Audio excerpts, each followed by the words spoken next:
হয়, অভিৰুচি ক্ৰীড়া দিৱসত অসমৰ ক্ৰীড়াবিদসকলৰ বাবে বিভিন্ন ধৰণৰ আঁচনি গ্ৰহণ কৰাক লৈ আচলতে যিসকল ক্ৰীড়াবিদ আছে সেই ক্ৰীড়াবিদসকলৰ বাবে সুখবৰ কঢ়িয়াই আনিছে। অসমৰ বিভিন্ন প্ৰান্তৰ খেলুৱৈসকলক উৎসাহ যোগাবৰ বাবে অসম চৰকাৰে যি আচলতে পদক্ষেপ গ্ৰহণ কৰিছে সেই পদক্ষেপ যথেষ্ট আদৰণীয়। তাৰ মাজতে আমি এটা কথা ক'ব আজি বিচাৰিছোঁ, 2014 চনত চাফ এছিয়ান গেমছত ভাৰতীয় ফুটবল দলক প্ৰতিনিধিত্ব কৰা অঞ্জনা শইকীয়া নামৰ যিগৰাকী যুৱতী আছিল, সেই যুৱতীগৰাকীয়ে সেই সময়ত সোণৰ পদক লাভ কৰিবলৈ সক্ষম হৈছিল। কিন্তু তাৰ পাছতো আচলতে তেখেতে কালি যি আচলতে যিসমূহ আঁচনি আচলতে অভিৰুচি ক্ৰীড়া দিৱসৰ ঘোষণা কৰা হৈছিল তাত কিন্তু তেওঁ স্থান নাপালে। আচলতে এইটো এটা অতি দুখৰ বিষয়।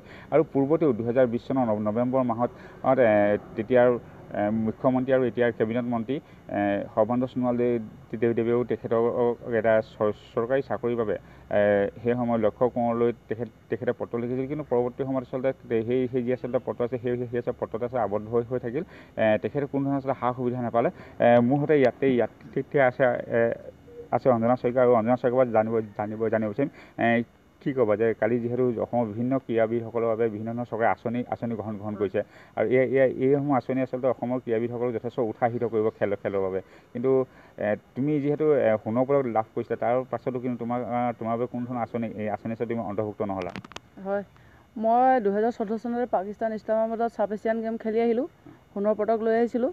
আৰু তাৰোপৰি মই চৰকাৰৰ পৰা একো সা সুবিধা পোৱা নাই এতিয়ালৈকে। তেতিয়াৰ পৰা এতিয়ালৈকে একো সুবিধাই পোৱা নাই। আৰু মই সংস্থাপনৰ কাৰণেও চৰকাৰলৈ বহুতবাৰ আবেদন কৰিছিলোঁ মই, এতিয়ালৈকে কিন্তু একো খা খবৰ নাহিলে। আজি পৰ্যন্তলৈকে একো খবৰ পোৱা নাই। তথাপিও মই আশাটো এৰি দিয়া নাই। মই আবেদন কৰিয়ে আছোঁ যাতে মোক সোনকালে এটা সংস্থাপন দিয়ে যেন। সেইটো কাৰণে হয়, বহুতখিনি অসুবিধাৰ সন্মুখীন হয়। কাৰণ কেলৈ নিজৰ প্ৰেক্টিছৰ কাৰণে, প্ৰেক্টিছ কৰিবৰ কাৰণে আৰু নিজৰ সা সঁজুলিখিনি নিজকে গোটাই ল'বৰ কাৰণে বহুতখিনি প্ৰব্লেম মোৰ খাৰা হয়। আৰু ঘৰতো এতিয়া বহুতখিনি প্ৰব্লেম আহি পৰিছে, সেইখিনি দায়িত্বও মোৰ ওপৰত ল'বলগীয়া হৈছে। সেইটো কাৰণে মই এতিয়া বহুত অসুবিধাত সন্মুখীন হৈ পৰিছোঁ। আৰু এটা কথা সুধিছোঁ যে 2020 চনত তেতিয়া মুখ্যমন্ত্ৰী সৰ্বানন্দ সোণোৱালদেৱে লক্ষ্য কোঁৱৰলৈ এখন পত্ৰ লিখিছিল তোমাক এটা চৰকাৰী চাকৰি দিবৰ বাবে। কিন্তু সেই পত্ৰখন তুমি লাভ কৰিছিলা। পৰৱৰ্তীত কেনেধৰণৰ যোগাযোগ হ'ল বা কি হ'ল পৰৱৰ্তী পৰ্যায়ত? লেটাৰখন পাইছিলোঁ, মোক খুবেই ভাল লাগিছিলে। আমাৰ যোৰহাট JDS তেতিয়া ষ্টেডিয়ামত আমাৰ খেল হৈ আছিলে এথলেটিক্সৰ। তেতিয়া তাতে আছিলোঁ। চিঠিখন সেইদিনাখন মোক ঘৰৰ পৰা খবৰ পঠিয়াইছিলে যে তোমালৈ এখন চিঠি পঠিয়াইছে চাকৰিৰ ক্ষেত্ৰত। কিন্তু তোমালৈ এখন লেটাৰ পঠিয়াই দিছে, কিন্তু সেই লেটাৰখন লক্ষ্য কোঁৱৰ ছাৰলৈহে পঠিয়াইছে। ছাৰেহে কিবা তোমাক কামটো কৰি দিব। খবৰটো পাই মোৰ খুব ভাল লাগিলে তাতে। আৰু মই খুব সোনকালে লক্ষ্য কোঁৱৰ ছাৰলৈ কণ্টেক্ট কৰিবলৈ যোগাযোগ কৰিলোঁ। ছাৰক মই যোগাযোগ কৰিছিলোঁ। সেইটো সময়ত ছাৰে ইলেকশ্যনৰ সময় আহি পাইছিলে, তথাপিও সময় আছিলে। ছাৰলৈ মই লকডাউনৰ কাৰণে গাড়ী বন্ধ আছিলে, সেইটো কাৰণে যাব নোৱাৰাত ছাৰক ফোনৰ যোগেদিয়ে কণ্টেক্ট কৰিছিলোঁ। কিন্তু ছাৰে ক'লে ৰ'বা, বিহু আহি লওক, বিহু পাছত কৰি দিম তোমাৰ কামটো। তেনেকৈ গ'ল। তাৰপাছত আকৌ মই 2 মাহৰ পাছত ফোন কৰিলোঁ। ছাৰে ক'লে তোমাৰ কামটো কথা পাতি পিনে গুৱাহাটীত চাব লাগিব ৰ'বা, তেনেকৈ বুলি ক'লে। সেইটো কাৰণে মই ছাৰৰ ওপৰত আশা কৰি মই আছিলোঁ।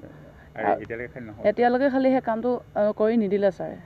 আচলতে 2014 চনৰ যি আছে পাকিস্তানত অনুষ্ঠিত যি আছে চাফ এছিয়ান গেমছ আছিল, আৰু এই চাফ এছিয়ান গেমছত ভাৰতীয় দলক প্ৰতিনিধিত্ব কৰি তেখেতে সোণৰ পদক লাভ কৰিছিল। আৰু ইয়াৰ উপৰি তেখেতে অসমৰ মহিলা ফুটবল দলৰ হৈ 9বাৰকৈ ভাৰতৰ বিভিন্ন স্থানত তেখেতে প্ৰতিনিধিত্ব কৰিছে, আৰু বিভিন্ন ঠাইত তেখেতে পদক আজুৰি আনিবলৈ সক্ষম হৈছে। আৰু ভাৰতীয় দলত ভাৰতীয় যি আছিলে মহিলা ফুটবল দল সেই ফুটবল দলত তেখেতে গ'লকিপাৰ হিচাপে আছিলে।